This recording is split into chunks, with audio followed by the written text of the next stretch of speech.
Hello, నేను విశేషరావు. ఆంధ్రప్రదేశ్ ముఖ్యమంత్రి చంద్రబాబు నాయుడు గారు తలుచుకుంటే జస్ట్ 24 గంటల్లోనే సమస్యకు పరిష్కారం వస్తుంది. మిర్చి ధర విషయంలో కూడా ఇప్పుడు మనం చూసాం. ఎగ్జాక్ట్గా 24 అవర్స్ తిరగకుండానే దానికి పరిష్కారాన్ని చాలా వరకు కనుగొన్నారని చెప్పి మనం భావించడానికి అవకాశం ఉంది. వాస్తవంగా మిర్చి ధరలు దారుణంగా పడిపోయాయి. గత 2 సంవత్సరాల కంటే కూడా ఈసారి దిగుబడి తగ్గింది.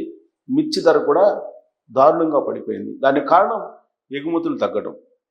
గతంలో శ్రీలంక, చైనా, థాయిలాండ్ ఇలాంటి వాటికి ఎక్కువగా మిర్చిని ఎగుమతి చేసేవాళ్ళు.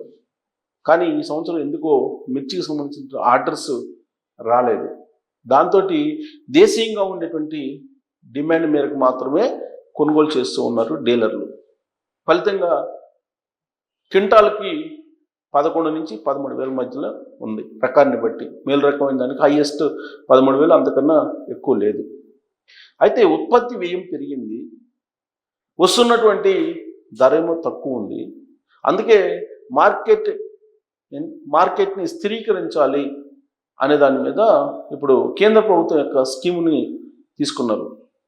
మార్కెట్ ఇంటర్వెన్షన్ అనేదాన్ని, అంటే ఉత్పత్తి వ్యయానికి అలాగే మార్కెట్ ధరకి మధ్య ఉన్నటువంటి వ్యత్యాసం ఏదైతే ఉందో ఆ వ్యత్యాసాన్ని ఫుల్ఫిల్ చేయాలి అనేటువంటిది ఇప్పుడు డిమాండ్. సో ఆ మేరకు కేంద్ర ప్రభుత్వాన్ని ప్రాథమికంగా ఒప్పించగలిగారు చంద్రబాబు నాయుడు గారు.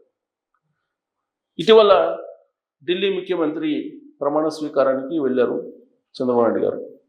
రేఖా గుప్తా గారు ప్రమాణ స్వీకారం సందర్భంగా ఆయన వెళ్ళి అక్కడ కేంద్ర వ్యవసాయ శాఖ మంత్రిగా ఉన్నటువంటి శివరాజ్ సింగ్ చౌహాన్ని కలిసేటువంటి ప్రయత్నం చేశారు. బట్ ఆ టైంలో శివరాజ్ సింగ్ చౌహాన్ లేరు. ఆయన వేరే చోట, వేరే రాష్ట్రంలో ఉన్నారు. ఆ విషయాన్ని తెలుసుకున్నటువంటి శివరాజ్ సింగ్ చౌహాన్ ఇమీడియట్గా కేంద్ర వ్యవసాయ శాఖ మంత్రిత్వ శాఖలో ఉండేటువంటి అధికారులని చంద్రబాబు నాయుడు గారితో సమావేశం కామని చెప్తే చంద్రబాబు నాయుడు గారితో సమావేశం అయ్యారు. మరి శివరాజ్ సింగ్ చౌహాన్ ఏమో వర్చువల్గా అటెండ్ అయ్యారు ఆ మీటింగ్కి ఎమర్జెన్సీగా. రాష్ట్రంలో మిర్చి రైతుల యొక్క బాధలు చూసి ఇమీడియట్గా దీన్ని పరిష్కారం తెలుసుకోవాలి, పరిష్కారం చూపాలనేటువంటి ఉద్దేశంతో చంద్రబాబు నాయుడు గారు వర్చువల్గానేమో కేంద్ర వ్యవసాయ శాఖ మంత్రిని తీసుకున్నారు. అధికారులతోటి కేంద్రం వ్యవసాయ శాఖలో ఉండే అధికారులతోటి సమావేశం అయ్యి ఇమీడియట్గా కేంద్రము ఇప్పటి వరకు 25% పండినటువంటి దాంట్లో కొనుగోలు చేసేది 75% కొనాలి అని చెప్పి నిర్ణయం తీసుకున్నారు ఇప్పుడు. సో అది కూడా ఈ ఉత్పత్తి వ్యయము, మార్కెట్లో ఉండేటువంటి ధర, ఈ రెండింటినీ చూసి ఈ గ్యాప్ని ఫిలప్ చేసేటువంటిదో, ఈ గ్యాప్ అమౌంట్ ఏదైతే ఉందో ఆ అమౌంట్ రైతుకి ఇచ్చేలాగా ఇప్పుడు కేంద్ర ప్రభుత్వాన్ని ఒప్పిస్తున్నారు. అది కూడా కేంద్రమే ఇవ్వాలి అని. రాష్ట్ర పోర్షను అలాగే కేంద్రం పోర్షన్ ఎంత అనే దాని మీద చర్చ జరుగుతుంది. అయితే కేంద్రమే భరాయించాలి రాష్ట్ర ఆర్థిక పరిస్థితి దృష్ట్యా అనేటువంటి ఒక అభిప్రాయాన్ని కూడా చంద్రబాబు నాయుడు గారు వ్యక్తం చేశారు. సాధారణంగా మిర్చి ఎకరాకు వచ్చేసి 15 నుంచి 20 క్వింటాలు పండుతుంది. 20 క్వింటాలు పండుతుంది మిర్చి. 15 నుంచి 20 క్వింటాల వరకు పండుతుంది. దాదాపు 20 పైన కూడా పండినటువంటి సందర్భాలు ఉన్నాయి గతంలో 2-3 సంవత్సరాల క్రితం. దాదాపు 2021, 22, 23 ఈ ప్రాంతంలో ధర ఎక్కువగానే ఉంది. క్వింటాల్కు ఆల్మోస్ట్ 20,000 కూడా పలికినటువంటి సందర్భాలు ఉన్నాయి. ఆ రోజు ఉన్నటువంటి మార్కెట్ ప్రకారం 20,000 పైగా 24 దాకా కూడా పోయినటువంటి సందర్భాలు ఉన్నాయి. కొన్ని చోట్ల 24,000 కూడా పోయినటువంటి సందర్భాలు ఉన్నాయి. అది డిమాండ్ ఉన్నటువంటి రోజుల్లో. సాధారణంగా ఎగుమతులు ఎక్కువ ఉంటే కనుక డిమాండ్ ఎక్కువ ఉంటుంది. డీలర్లు కూడా పోటీ పడి కొనుగోలు చేస్తూ ఉంటారు. కానీ ఇప్పుడు ఒకవైపు ఏమో ఎగుమతులు ఆగిపోయాయి, ఇంకొక వైపు ఏమో పంట దెబ్బతింది, దిగుబడి తగ్గిపోయింది, ఉత్పత్తి తగ్గిపోయింది, మార్కెట్ తగ్గిపోయింది. దీంతో అన్ని రకాలుగా రైతులు నష్టపోతూ ఉన్నారు. సో ఎకరాకి 15 నుంచి 20 క్వింటాలు మామూలుగా పండుతుంది. కానీ ఈ సంవత్సరం పురుగు కారణంగా లేక కొన్ని రకాల చీడ పురుగుల కారణంగా 10 నుంచి 12 క్వింటాలు మాత్రమే అవుతుంది అని చెప్పి లెక్కేస్తున్నారు. 10 నుంచి 12 క్వింటాలు మాత్రమే అవుతుందని లెక్కేస్తున్నారు. సో దీనికి ఎకరాకి ఖర్చు ఎంత అవుతుంది అని అంటే ఉత్పత్తి వ్యయం తీసుకుంటే కనుక ఎకరాకు వచ్చేసి 1.5 లక్షల నుంచి 2 లక్షల వరకు ఖర్చు అవుతుందని చెప్పి లెక్కేస్తున్నారు. సో ఎకరాకి మనకి 15 నుంచి 20 క్వింటాలు అవుతుంది అంటే సరాసరిని తీసుకుంటే కనుక మనం తీసుకుంటే 5/2 14 అంటే ఆల్మోస్ట్ సరాసరి తీసుకుంటే కనుక మనకి 2/14 అంటే 17 క్వింటాలు అవుతుంది అనుకున్నాం సుమారుగా. 15 కూడా కాదు, అంటే 17 హైయెస్ట్ వేసుకుందాం. 15 నుంచి 20 అని అంటే కొన్ని చోట్ల 12 కూడా ఉంటుంది. 12 నుంచి 20 క్వింటాలు కూడా పండేటువంటి అవకాశం ఉంది. కాబట్టి దీన్ని మనం 12 నుంచి 20 క్వింటాలు వేసుకుందాం. అంటే 22 వేసుకుందాం. 32/2 16 క్వింటాలు అవుతుంది అనుకున్నాం సుమారుగా. ఎకరాకు 16 క్వింటాలు అవుతుంది అనుకున్నాం యావరేజ్లో. ఖర్చు వచ్చేసి ఎకరాకి 1,50,000 నుంచి 2 లక్షలు అంటున్నారు. సో 1,50,000 2 లక్షలు, 1,50,000 ప్లస్ 2 లక్షలు సుమారుగా మనం తీసుకుంటే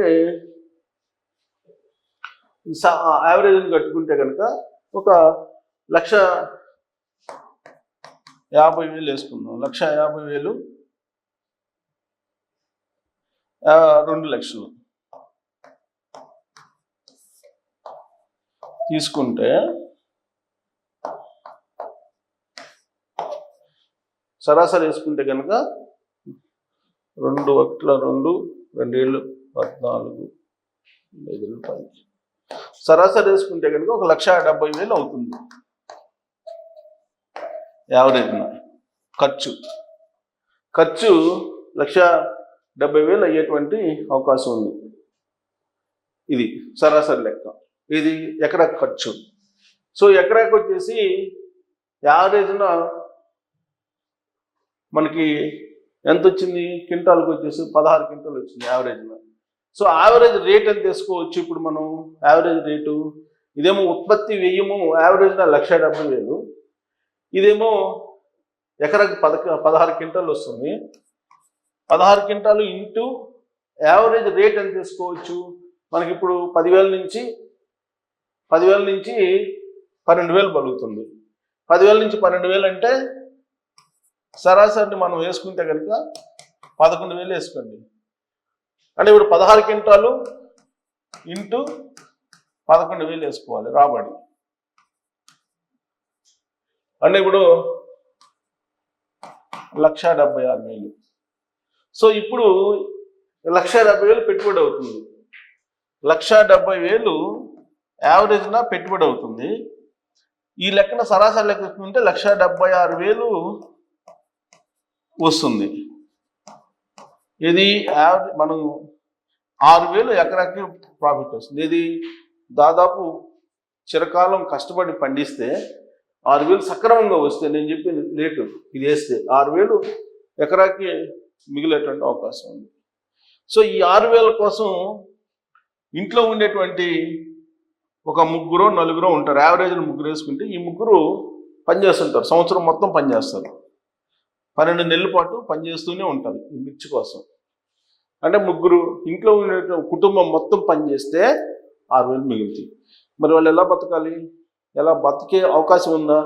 అందుకే ఇప్పుడు ఉత్పత్తి వ్యయాన్ని లెక్కించి ఒకవేళ నష్టపోతే దీనికన్నా ఉత్పత్తి వ్యయాన్ని తీసుకొని అలాగే వచ్చేటువంటి అమౌంట్ని కూడా తీసుకొని ఇండివిజువల్గా రైతుల నుంచి ఏ రైతుకి ఎంత అయింది ఉత్పత్తి వ్యయం, ఒక్కో రైతుకి ఒక్కొక్క రకంగా అవుతుంది. ఒక్కో రైతుకి ఏంటి ఎక్కువ ఖర్చు అవుతుంది, నీళ్లు కడతారు, నీళ్లు కట్టేటువంటి వాళ్ళకి 2 లక్షల దాకా కూడా కావచ్చు. అప్పుడేమవుతుంది? ఉత్పత్తి వ్యయం పెరిగిపోతుంది, నష్టాల్లోకి వెళ్ళిపోయేటువంటి అవకాశం ఉంది. ఇక్కడ మనం తీసుకుంటే కనుక ఇక్కడ 1,70,000 వేసాం ఉత్పత్తి వ్యయం, కానీ 2 లక్షలు అయింది అనుకోండి. ఆ 2 లక్షలు అయినప్పుడు నీకు వచ్చేదేమో 1,76,000, కానీ 2 లక్షలు ఖర్చు అయింది అనుకోండి. సపోజ్ 1,76,000 వచ్చింది అనుకోండి. దీంట్లో నీకు చాలా నష్టం వచ్చేటువంటి అవకాశం ఉంది. 24,000 ఎకరాకి నష్టం వచ్చేటువంటి అవకాశం ఉంది. ఎకరాకి చూస్తే కనుక 10, 6, 4, 9, 24,000 నష్టం వచ్చేటువంటి అవకాశం ఉంది. సో కాబట్టి ఈ నష్టాన్ని ఎవరు భరాయించాలి అంటే కేంద్రం భరాయించాలి. ఎకరాకి 24,000 రూపాయలు నష్టం వచ్చేటువంటి అవకాశం ఉంది. ఈ నష్టాన్ని కేంద్రం భరాయించాలి అని చెప్పి ఇప్పుడు చంద్రబాబు నాయుడు గారు కేంద్రంతో మాట్లాడుతున్నారు. సో మరి చంద్రబాబు నాయుడు గారు 24 అవర్స్లో ఢిల్లీకి వెళ్ళి ఒక రకంగా చక్రం తిప్పి ఆ మేరకు ఒక పరిష్కారాన్ని తీసుకొచ్చారు ప్రాథమికంగా. కాకపోతే ఎగుమతులను పెంచేదానికి కూడా ప్రయత్నం చేస్తున్నారు. ఆ ఎగుమతులను కనుక పెంచగలిగితే గత 2 సంవత్సరాల నుంచి ఏ రేట్ అయితే వచ్చిందో ఆ రేటు కనుక లభిస్తే అప్పుడు మీకు ఈ మార్కెట్ ఇంటర్వెన్షన్ స్కీమ్ అవసరం లేదు, కేంద్ర ప్రభుత్వం యొక్క సహాయ సహకారాలు కూడా అవసరం లేదు, రాష్ట్ర ప్రభుత్వం యొక్క సహాయ సహకారాలు కూడా అవసరం లేదు. లాస్ట్ ఇయర్ లాగా నీకు 15 నుంచి 20,000 రూపాయలు పలికింది అనుకోండి క్వింటాల్, అప్పుడు మీకు నష్టపోయేటువంటి అవకాశం ఉంది. లేదంటే నష్టపోయే అవకాశం ఉంది. దాన్ని ఆదుకోవడానికి కేంద్ర ప్రభుత్వాన్ని చంద్రబాబు నాయుడు గారు ఒప్పించారు. ఇది ప్రాథమికంగా కొంత ఊరట వాళ్ళకి. బట్ ఎగుమతులు వస్తే కనుక కేంద్ర వాణిజ్య శాఖతో కూడా మాట్లాడారు. ఎగుమతులు లభిస్తే కనుక కొంత ఉపశమనం కలుగుతుంది రైతులకి. ఎందుకంటే కుటుంబం మొత్తం కలిసి పనిచేస్తేనే వాళ్ళకి కొంత రాబడి ఉండేటువంటి అవకాశం ఉండదు. కాబట్టి చంద్రబాబు నాయుడు గారు కొంతమేరకు మిర్చి రైతులను ఆదుకోగలిగారని చెప్పి మనం అంచనా వేయచ్చు. సో మీరు చంద్రబాబు గారు చేసినటువంటి ప్రయత్నం ఏదైతే ఉందో ఆ ప్రయత్నాన్ని ఎలా చూస్తారు? రైతులకు లాభం కలిగేలాగా చేసినట్టే అనిపిస్తుందా, లేదంటే జస్ట్ అది కంటి తుడుపు చర్య కింద మీరు చూస్తారా అనే దాని మీద మీరు కామెంట్ చేయొచ్చు. Thank you.